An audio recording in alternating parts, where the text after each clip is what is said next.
Боловсрал танин мэдхүү шинжлэх ухааны Human Channel үзүүлж байна.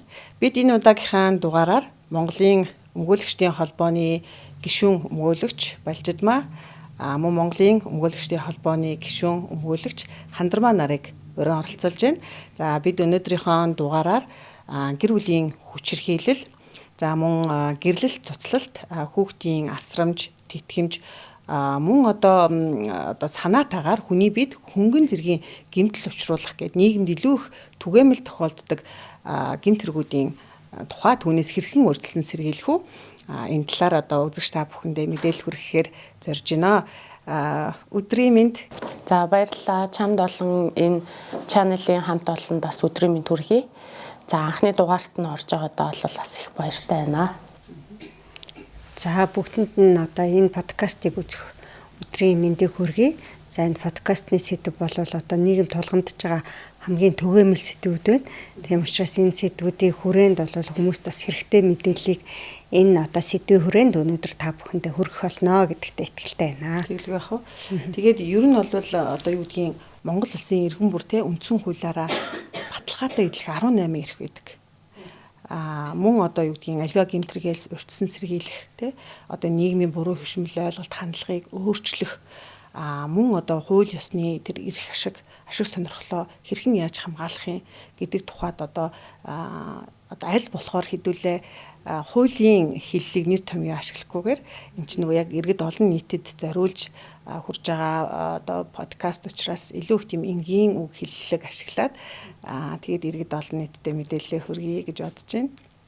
За одоо эхний сэдв мэдээж гэр бүлийн хүчирхийлэл гэж байна. Тэгээд Балжидмаа өмгөөлөгчөөс ер нь гэр бүлийн хүчирхийллийг одоо манай олон нийт чинь бие махбодын хүчирхийлэл нөгөө нэг зодох тий бид нь одоо гэмтэл учруулахгүйгээр хүрнэ гэж ойлгодог. Энийг л одоо ерөнхийдөө гэр бүлийн хүчирхийлэл гэж ойлгоод байдаг. Гэтэл яг үндсэндээ одоо гэр бүлийн хүчирхийлэл гэж яг юу юм бэ? Гэр бүлийн хүчирхийлэл гэдгийг бол сая нөгөө нэг амар тунгалаг өмгөөлөгч хэлснээр зөвхөн одоо барьж аваад зодотхыг л ойлгоод байна. Гэтэл бол гэр бүлийн хүчирхийлэлтэй тэмцэх тухай хууль гэж байдаг. За энэ хуулинд бол гэр бүлийн хүчирхийлэл нь бол дөрвөн хэлбэрээр илрэн гарч байгаа. За энд нь бол нэгдүгээр бэлгийн, за бие махбодын, бэлгийн, эдийн засгийн, за дээрээс нь сэтгэл санааны гэсэн ийм дөрвөн хэлбэрээр илрэн гардаг. За одоо ерөнхийдөө бол яг нийгэмд бол одоо энэ бие махбодын хүчирхийлэл бол маш их үлдэгддэг тийм ээ. Одоо энэ нөгөө гэр бүлийн хүчирхийлэл үлдэх гээд за зөрчлийн тухай хуулийн 5-4-р зүйлд бол гэр бүлийн хүчирхийлэлтэй тэмцэх тухай хууль зөрчих гээд зөрчлийн хууль руу оруулж өгч хуульчилсан. Өөрөөр хэлбэл гэр бүлийн хүчирхийлэлтэй тэмцэх тухай хуулинд заасан саяны дөрвөн хэлбэрийг зөрчлийн хууль руу оруулаад хэрвээ ийм зөрчил үлдэх юм бол зөрчлийн тухай хуулиар 7-30 хоногийн баримтлах шийтгэл оногдуулж байгаа. За ер нь бол одоо за бие махбодын хүчирхийлэл бол ойлгомжтой тий. Одоо тэр барьж аваад зодч нүдээ тах нь байна. За магадгүй нөгөө нэг гэмтэл учруулахгүйгээр хүний биед хүрэх гэж байгаа тий. Хүний биед халдах. За сэтгэл санааны хүчирхийлэл гэж юу хэлээд байгаа юм бэ? За ер нь бол сэтгэл санааны хүчирхийлэл гэдэг бол яг хуулиндаа бол нэг олон хэлбэрээр ядаг. За зүгээр энгийнээр тайлбарлах юм бол одоо таныг эхнэр чинь юм уу нөхөр чинь байнгын одоо сэтгэл санааны дарамттай байлгах. За одоо араас нь тий хаана юу хийж явж байгааг нь байнгын дагах, тагнах, чагнах, за одоо хардах. Ер нь ийм гэр бүлийн орчинд сэтгэл санааг нь одоо ийм байнгын докторгүй байлгаад ахыг л одоо сэтгэл санааны хүчирхийлэл гэж байгаа. Тий. Гэр бүл дотор ер нь бол гэр бүлийн харилцаанд оролцож байгаа гэрлэгчд те гэр бүл болвол хүний хамгийн тайван амгалантай эрх дураараа эрх чөлөөтэй байх газар штэ.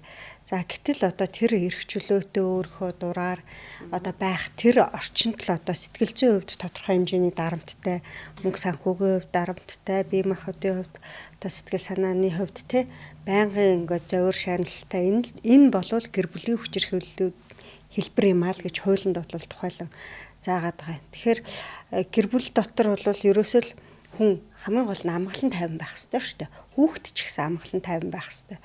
Гэтэл одоо энэ гэр бүлийн хүчирхийлэл сүүлийн үед маш их үлдэгдэж байна.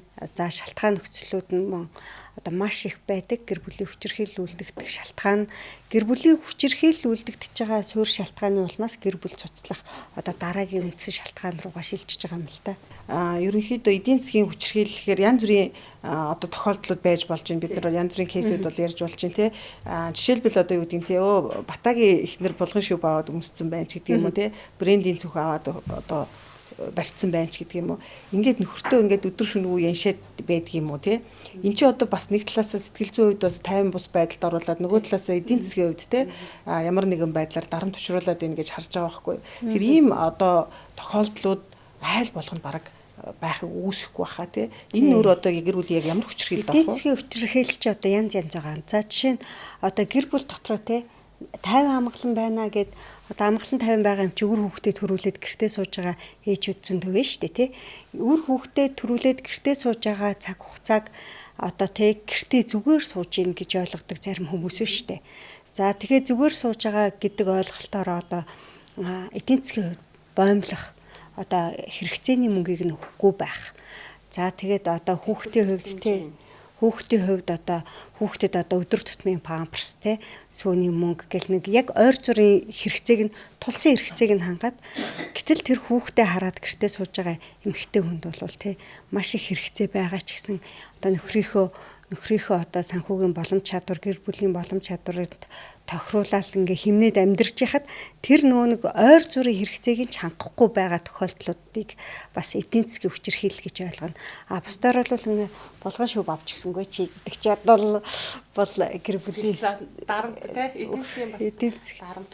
Мэдээж хэрэг одоо юу гэдгийг за болд бол батаа шиг орлогогүй байж болно те янз бүрийн шалтгаан байж болно шүү дээ. Гэтэл одоо юу гэдгийг эмэгтэйчүүдийн хандлага бас тийм байхыг үсэхгүй. Нөгөө талаас яг хандармаа мөнгөлөгчийн ярьдаг шиг гэртээ суугаад нөгөө хүүхдээ асарч байгаа ээжүүдэд энэ одоо яг эдийн засгийн хүчирхийлэл нэлээдгүй тохиолдоод идэг.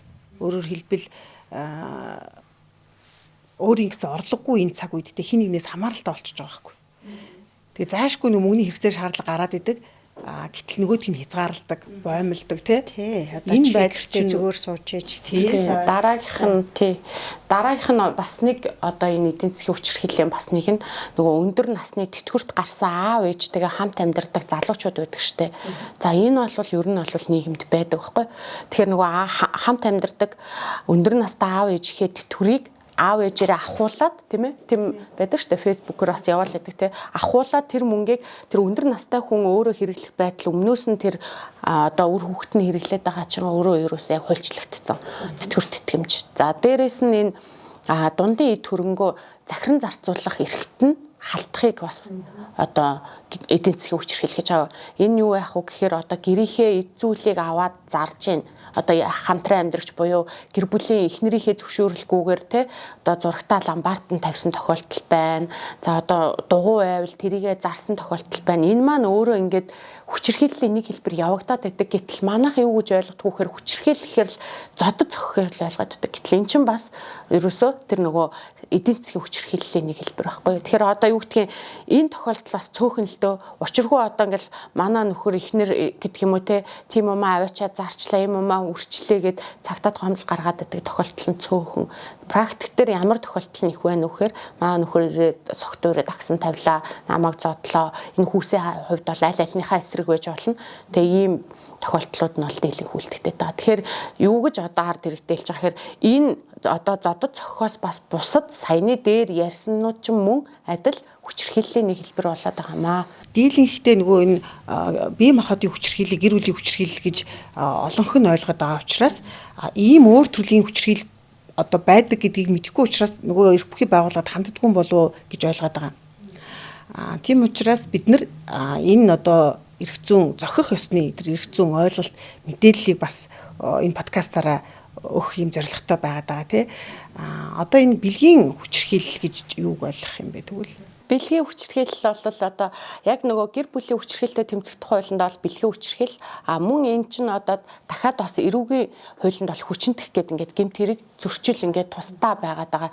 За бэлгийн хүчирхийлэл гэхээр ерөнхийдөө хамтран амьдарч байгаа эхнэр нөхөр за хамтран амьдрагч нар одоо нэгнийгээ хүсээгүй байхад нь одоо бэлгийн харьцаанд орохыг шаардах, албадах энэ бол уг нь бол бэлгийн хүчирхийлэл. Энэ бэлгийн харьцаанд орох үйл явц өөрөө бол одоо юу гэдгийг хоёр хүн хоорондоо хүсээд тохиролцоод бие биендээ ер нь дуртай байжгаад орохыг хэлнэ шүү дээ. Гэтэл одоо манайхан юу гэдгийг нөгөө хүчээр хүсээгүй байхад нь энэ харьцаанд орохыг шаардаад байгаа чи өөрөө бэлгийн хүчирхийлэл. Энэ нь одоо даймжраад гэх юм уу одоо яг эрүүгийн хуулинд бол хүндрээд ирэхээрээ эрүүгийн хуулиар зөвлөлчлээд ирэхээрээ ямар юм байх вэ гэхээрээ хүсээгүй байхад нь хүч хэрэглэхээр занл хийлж биеэ хамгаалах чадваргүй байдлыг нь далимдуулж бэлгийн харьцаанд орох.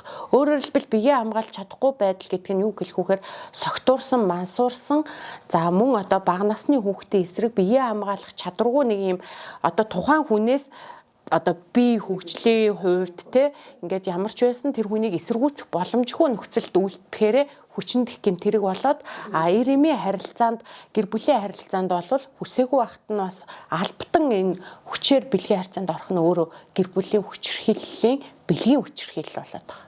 Надаас асууж байгаа хүмүүсийн ихэнх нь одоо гэр бүлийн хүчирхийлэл, гэр бүл цуцлах энэ асуудлаар зөвлөгөө маш их авах гэж ер нь холбогддог. Тэгэхээр би боддгийн ер нь гэр бүл болохоос өмнө одоо хамтын амьдрал үүсгээд одоо шууд хүүхэдтэй болохгүйгээр тий энэ гэр бүлийн харилцаанд орохоос өмнө тодорхой хэмжээний цаг хугацааг бие биендээ тохирох үгүй юу гэдэг цаг хугацааг одоо зориулж хамтран амьдарч тодорхой хугацааны дараа бие бинийгээ таньсны дараагаар үнэхээр гэр бүл болж болох юм байна, үр хүүхэдтэй болж болох юм байна гэдэг одоо итгэл үнэмшил бие биендээ төрснийхөө дараа гэр бүлээ аль биесээр бий болохгүй бол одоо манай монголчуудын яг жишгээр зөвхөн ингээл нэг жоохон үерхээл ирэнгүүт нь ингээд ихнэр нөхөр гэдэг байдлаар ах トゥ хамаатан садан ч ойлгодог, аав ээжүүд нь шууд ойлгочдөг.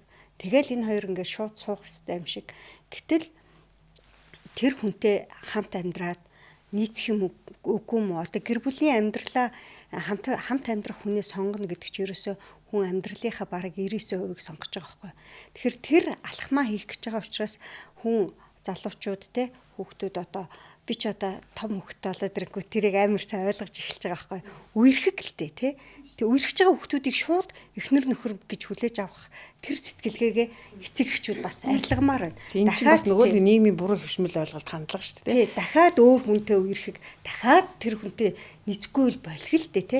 Тэгэхээр манай монголчууд чи ерөөсөө яадаг вэ гэхээр дүнгиж үерхэд эхлэнгүүт нь ганц нэг одоо уулзаал гэр орноор нь ороод гарангууд нь суухаар шууд ойлгол одоо шууд хүүхэдтэй бол гэл тэгэл ингээл нэг хүүхэдтэй болгох одоо шаардлага тавиал тэгэл шууд хүүхэдтэй болох юм шигээр одоо ойлгол хүүхэд төрүүлэл нөгөө тодорхой хугацаанд таньж аваагүй залуу нь таньж аваагүй охин нь хамтын амьдрал үүсгэж явсан чинь шал өөр зан харилцаатай байдаг тэр өссөн орчин өөр байна өссөн хүмүүжил нь өөр байна боловсрал өөр хамт амьдрахад бие биенийг ойлгох ойлголцол дутуу ийм нөхцөлд бол гэр бүл шууд үүсэх гээд байгаа. Энэний улмаас үүнээс улбаалаад одоо энэ гэр бүлийн хүчирхийл Монголд одоо хамгийн их үлдэгдэж байна гэл гэр бүл цуцлалт одоо маш их болж байна. Одоо хагас сүмчүү хүүхдүүд те.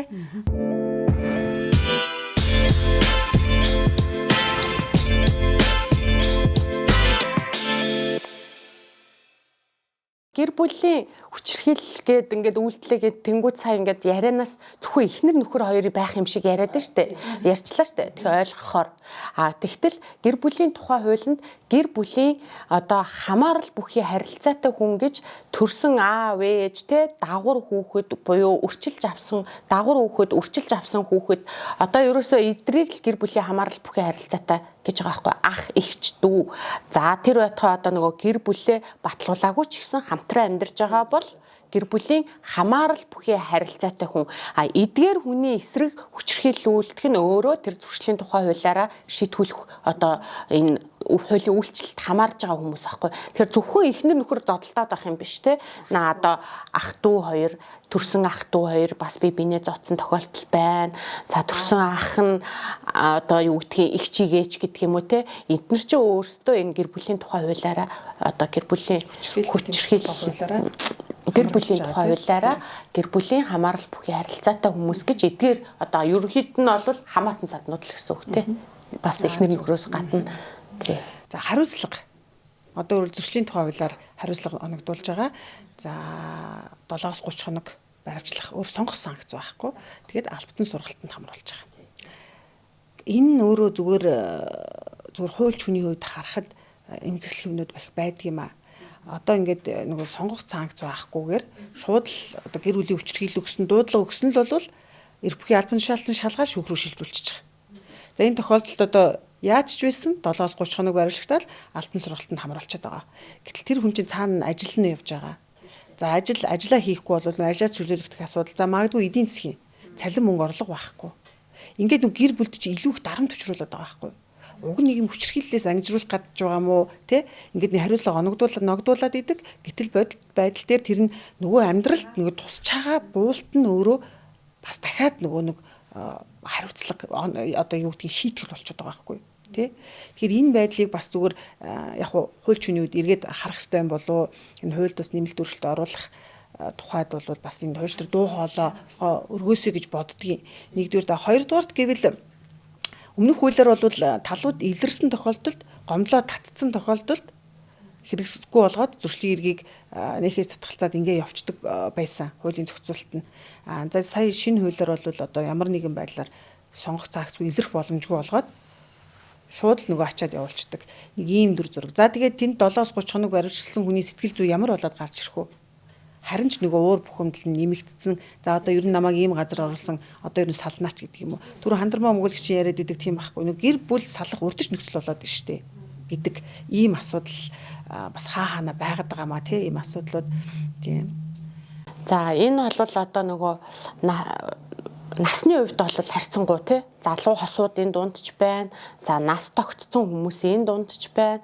За одоо юу гэдгийг нөхөр нэг согтууруулах хундааны зүйл хэрэгэлсэн үедээ гэртээ орж ирээл нэг чанга дуграал одоо нөгөө эрэгтэй хүмүүс ч юу гэдгийг дотроо бодож бухимдаж явсан юм аа гэртээ орж ирээд гаргацсан юм тохиолдлууд байдаг ш. Тэгэнгүүт л нөгөө эхнэрүүд нь уцаа аваад маа нөхөр намайг зодоод байнаас та би яг л алуулах гэдэг байна гэж цагтаа дуудчихдаг. Тэгэл нөгөө цагтаа дуудаал эренгүүт за мэдүүлэг хохирогчоос гэл шууд эхнэрээс нь мэдүүлэг аваад за тэгээд нэг тодорхой зөрчлийн хэрэг бүртгэлтэй ажиллагаа явуулж байгаа л тэгээ нэг тодорхой хугацааны дараа шүүхтэр очиод 7-30 хоногор шууд ингээл баривчилдаг. Гэтэл нөгөө хүн чинь ингээд түрүүний таны өмгөөлөгч хэлснээр нөгөө хийх ажилтай юм байгааддаг. За тэгэнгүүт зөрчлийн тухай хуулийн тэр 5-4-р зүйлийн 4-р хэсгийн 4-ийн 1-р заалтанд юу гэж заагаад байна гэхээр гэр бүлийн хамаарал бүхий харилцаатай хүнийг зодсон. Ерөөсө ганцхан үг байгаад байгаа байхгүй. Зодсон. Тэгэхээр одоо яаж зодоод байгаа юм те?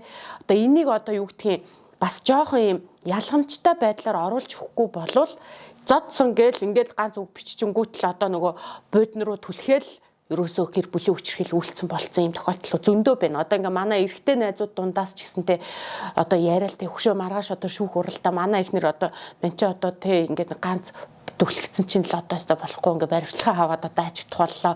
Одоо гадна дотноос ингээ төлөөлөгч зочид ирж байгаа.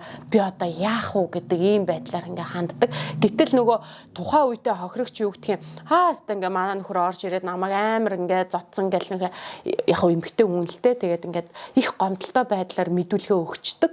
Гэтэл энээс нөгөө үүсэх үр дагаврыг одоо бас сайн мэдэхгүй байгаа. Тэгэхээр энэ дээр одоо нөгөө зодсон гэж нэг үг байгаад байгаа. Энэ дээр одоо нэмэлт оруулаад за мэдээж одоо нөгөө гэр бүлийн хүчирхийллийг 2 ба түүнээс дээш үлдэхээр байнга гээд үлдэхээр эрэг хуулийн 11-ийн 7 дугаар зүйл буюу гэр бүлийн хүчирхийлэл үлдэх гээд хэрэг болоо явцдаг.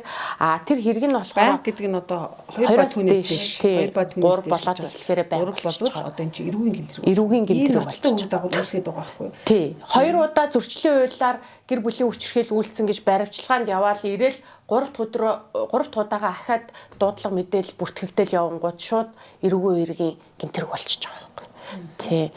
бас нэг юм яг энэ нөгөө гэр бүлийн хүчирхийлэлтэй холбоотой нэг юм буруу муу гэх юм уу да талаарсаа бас одоо ашиглагдаад байна л да.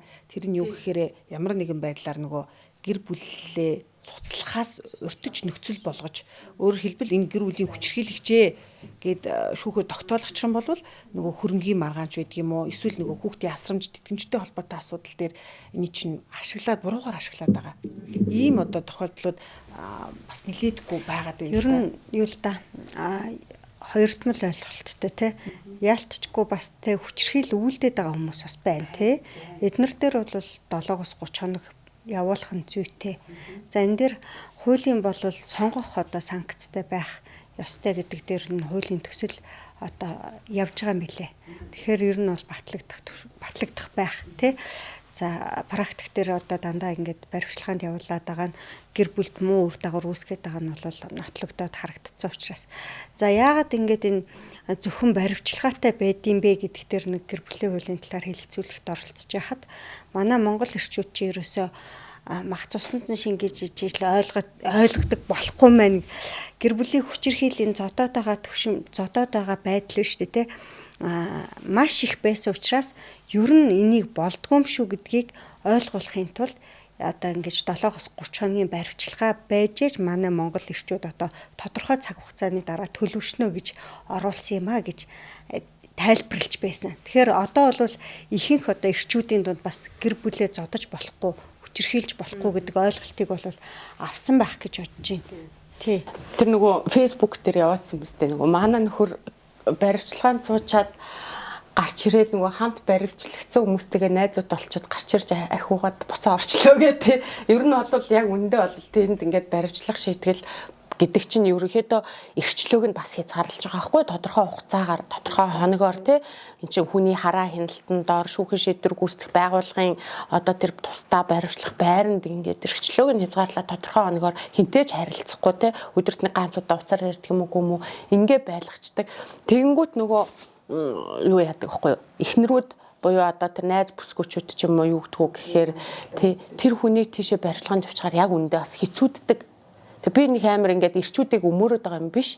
Ер нь зүгээр энийг ялгамжтай байлгаад зөрчлийн хор аюул хэр хэмжээ тэ шинжийг нь бас шүүх харгалзаж үзээсэ. За энэ хууль тогтоогчд бас энийг харгалзаж үзээсэ. Мэдээж одоо юу гэдгийг гэрэл зургаар хавсрахт нь одоо тэр хүний нүд амыг тест зогцсон.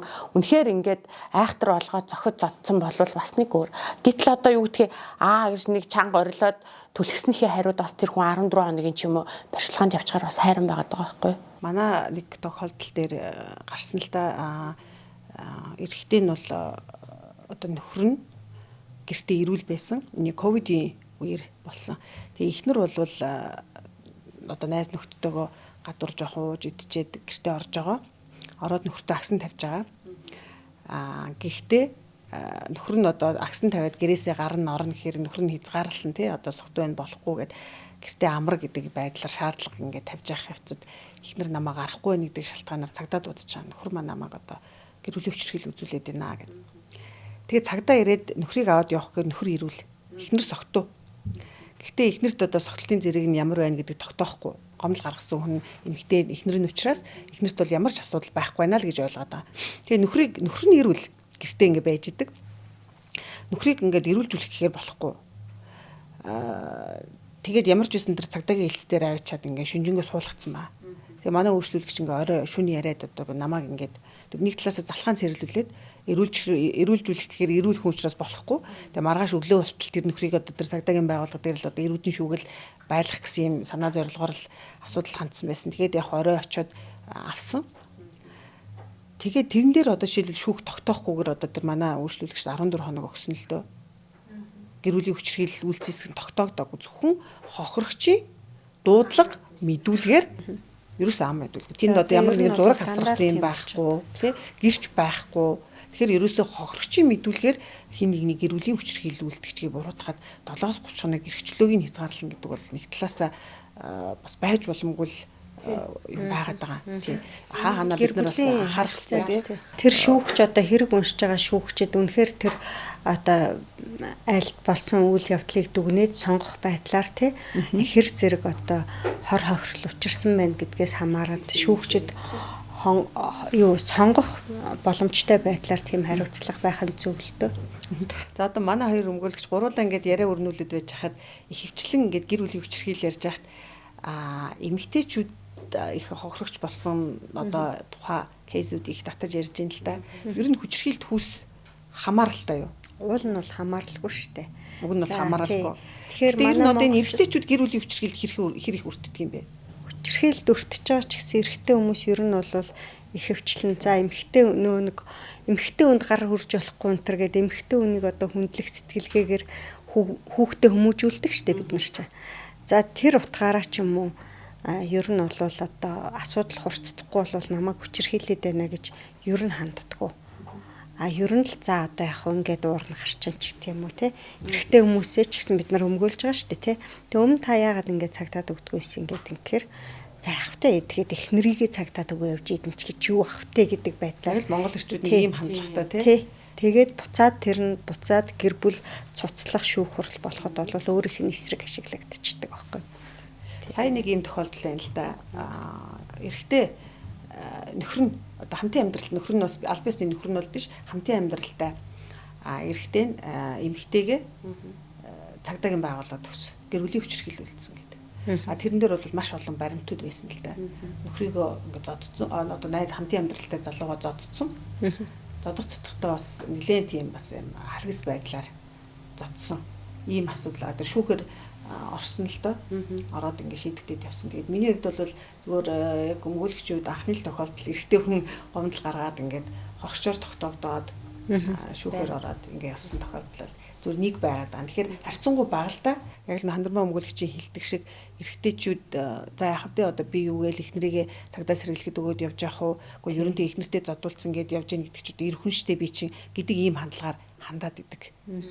Тэгэхээр нэг талаасаа бид нар эрэгтэйчүүдийн эрхийн асуудал ер нь одоо нэлээд тулгамдж хөндөгдөж байна тий. Гэр бүлийн хууль, гэр бүлийн одоо хүчирхийлэлтэй тэмцэх тухай хууль энэ төр ярихаар энийг одоо эрэгтэй хүмүүс энэ хуулийг нийгэмч гэсэн эмэгтэй хүн л энэ сэдвийг ярих хэрэгтэй юм шиг ойлголттой заяа.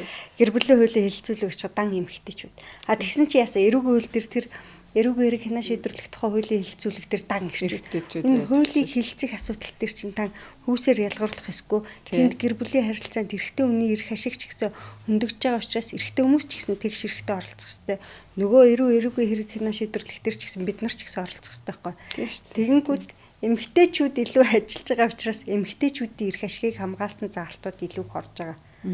Ер нь ингээд нөгөө хүүсээр нь энэ гэр бүлийн хуулийг эмэгтэй хүн ярих хэрэгтэй юм шиг, хүүхдийн эрхийг эмэгтэй хүн ярих хэрэгтэй юм шиг л ойлголттой, нийгмийн ч гэсэн тийм л ойлголттой байгаа байхгүй.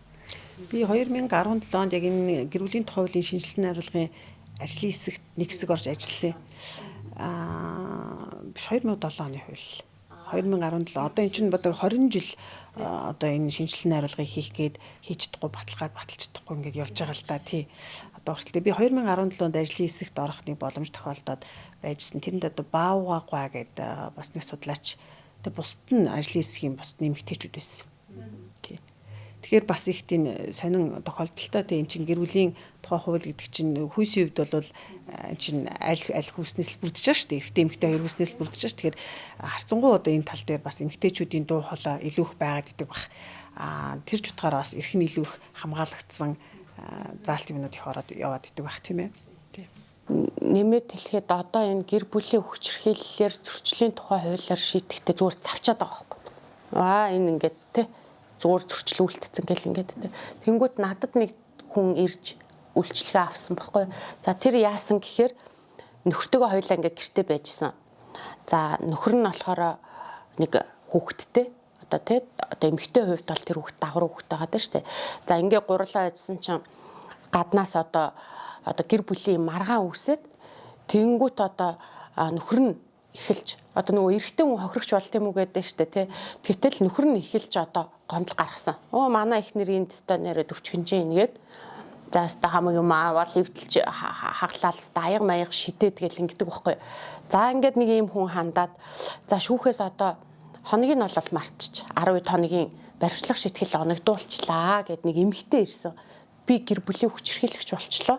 Нөхөр маань одоо ингээд намайг ингээ гомдол хүчлөө гэд.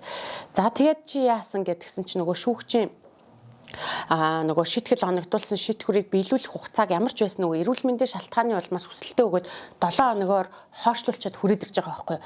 Хоёулаа давъя гэд за шитгэхүр гарангуут нийслэлийн эрүүгийн иргэний давзаалтах шатны шүүхэд давзаалтсан.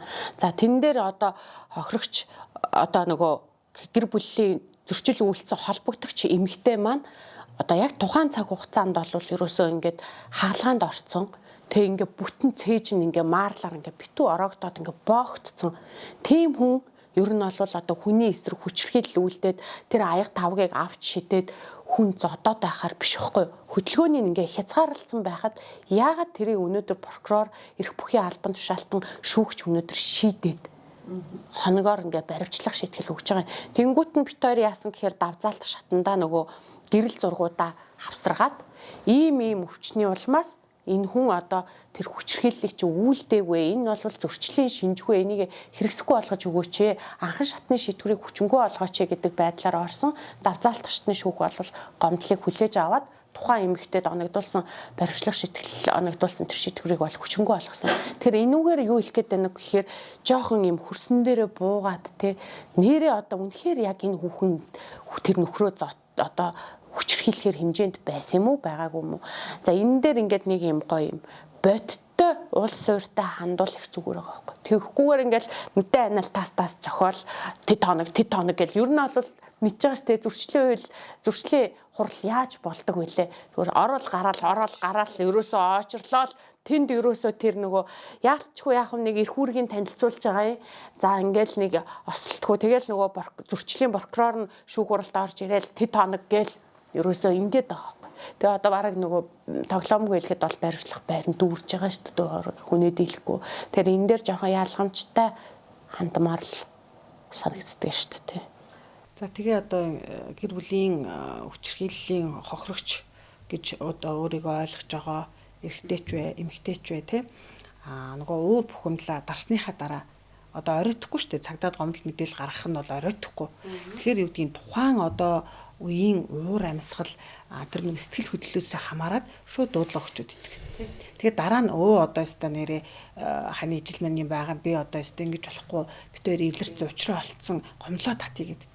Гэтэл одоо гомдлоо татаач нэмэргүй нөхцөл байдал үүссэн. Эвлэрэх боломжгүй, гомдлоо татах боломж байхгүй. Заав шүүхээр ороод зөрчлийн хуулиар шийтгэл оногдуулж байгаа. Тийм учраас тухайн цаг үеийнхаа одоо сэтгэл хөөрөлтэй сэтгэлийн одоо тэр нөхцөл байдлаасаа одоо дарагдсны дараа тийм уур омог стресс нь тодорхой хугацааны дараа одоо арилсны дараагаар бас яг бодит байдалд үлд өгөөд те үнэхэрийн одоо энэ байнгын давтагддаг энэ хүчирхийл байх юм бол энтэй бол эвлэрч болохгүй хизээч эвлэрч болохгүй холбогдох хууль хэлтийн байгууллагад аль бие усаар ингээд мэдэгдээд явах юм болцоо бол оройтхгүй. Тийм учраас одоо их тохиолдолд тухайн үеийн сэтгэл хөдлөлөөс хандаа дуудлага өгчдөг. Дараа нь энэ нөгөө хиндээ хохиролтой юм нөхцөл байдал үүсээд идэг учраас бас тэрэн дээрээ олон нийтийг илүү хараад дуудлага өгтөөс хараарэ гэж хэлмээр юм тий. Манай хоёр өмгөөлөгч үү? Тий. Ер нь бол энэ анхааруулж байгаа зүг бас зүг байхгүй. Тэнгүүд одоо юу гэдгийг дуудлага өгснөөсөө болоод үгүй адгийн наазахад л өмгөөлөгч байг гэхэд л өмгөөлөгч авч байгаа байхгүй. Өмгөөлөгчийн зардал. Тий өмгөөлөгчийн зардал. За өмгөөлөгчгүй орж байгаа бол яг хөө мэдээж хуулийн зөвлөгөө авч байгаа. Тэгээл ингээл нөгөө эрх бүхий албан тушаалтнууд чинь тэг өдөр тэдэн цагт эд өдөр эдэн цагт иргээд аль нь тус тустай ажилтай байгаад байдаг. Тэгээл хоёулаа одоо ингээл одоо энэ хөнгөн төрлийн юм дээр штэ тэгэл хоёулаа одоо чи дуудлага өгснөөс болж дахиад нөгөө маргааш үргэлжилдэг байхгүй яг ер нь бол яс өмнө дээр чи дуудлага өгснөөс болоод одоо хоёулаа ингээл өдрө болгомж бай гэхэд ингээл 7 хоногт нэг цагтаа дээр очиад тэгэл нэг шүүх хурал болол баримтлагтаа л явчихдаг. Тэгэхээр энэ дээр бол бас нөгөө л нэг ялгаатай нөхцөл байдал харагдаад байгаа. Хоёр бол тий сайн бодорой л гэж байгаа юм. Тий бодорой л гэдэг байгаа юм. Тэд чинь хэрэг хүчирхийлэлтэй бол илэрч болохгүй бид нар. Ямар ч тохиолдолд тэгэхээр одоо бас үнэхээр хүчирхийлэлтэйгээ бол өгөөд одоо хуулийн дагуу хариуцлагыг нь бас хүлээлгэж байх нь зүйтэй л гэж та бас хэлмээрээ хоёрын зүгээс бол тэгж хэлж байгаа. Тэр чи оногдуулах нь тодорхойлолтой оногдуулаад аваад явж байгаа. Гэхдээ энэ дээр нөгөө хэр хэмжээ гэж яриад байгаа шүү дээ. Тэ зөрчлийн хэр хэмжээ хор уршиг хэр байсан бэ гэдэг дээр л бас тэгэхээр л энэ дээр нөгөө санкц сонгох юутай байгаа байхгүй. Ер нь хөдөө орон нутагт зөрчилтөөр баримтлаганд явуулахгүй тохиолдлууд маш их байдаг юм шиг байна. Сум орон нутагт төрсөн маа. Орон нутгаас хүмүүс холбогдсон шүү дээ. Тэнгүүт сумынхаа цагдаад өгсөн чинь тоохгүй байна гэж байна. Аймаг руу яв гэж байна ч гэдэг юм уу. Тэгээд иймэрхүү байдлаар нөгөө суман дээр амьдарч байгаа арслагдмал байгаа байдлаасаа хамаарат бас гэр бүлийн хүчирхийлэлтэд дасан зохицоод амьдраад идэг эмэгтэйчүүд бас байд юм билээ. Тийм одоо нэг сэтгцийн хувьд бол тасн цогцлын энэ гişил гээд бас сэтгцийн нэг төрлийн өвчин юм билээ л дээ. Нөгөө одоо жишээлбэл байнгын нөгөө хүчирхийлүүлээд ингэж л байх хэвээр тэргээ хүлээн зөвшөөрсөн. Ийм эмэгтэйчүүд бас яг хөө эмэгтэйчүүд гэж яриад энд чинь бол хүүс хамаарахгүй шүү дээ гэр бүлийн хүчирхийлэлд. Тийм тэгэхээр эрэгтэйч бай эмэгтэйч бай энэ тасн зогцсон хүүхдч байна, эхнэрч байна, нөхөрч байна. Ийм гэр бүлийн хүчирхийлэл одоо хууль зааснаар хариуцлага хүлээж байгаа тэр орон нутагт байгаа байдал Улаанбаатар хотод байгаа байдал ингээд ялгамжтай л байгаа юм билээ л дээ. Ер нь ингээ хүмүүсийн хандж байгаа зөвлөгөө авч байгаа байдлыг харахад орон нутагт бол би нэгээ таньдаг гэдэг утгаараа ингээд бараг дарагдаад өнгөрөх тохиолдлууд байна. Улаанбаатар хотод болохоор зэрэг дорн цагдаад өгдөг учраас хууль заасны дагуу хариуцлагыг хүлээлгдэг. За ямар ч хэлсэн гэр бүлийн хүчирхийлэлтэй холбоотой тодорхой мэдээллүүдийг бас олон нийтэд хүргэж чадсан байхаа гэж ойлгож байна. Хэрвээ үнэхээр шаардлагатай одоо хуульчийн өмгөөлөгчийн хэрэгцээ шаардлага байх юм бол бас манай хоёр өмгөөлөгчтэй холбогдоод иж болох бах тий.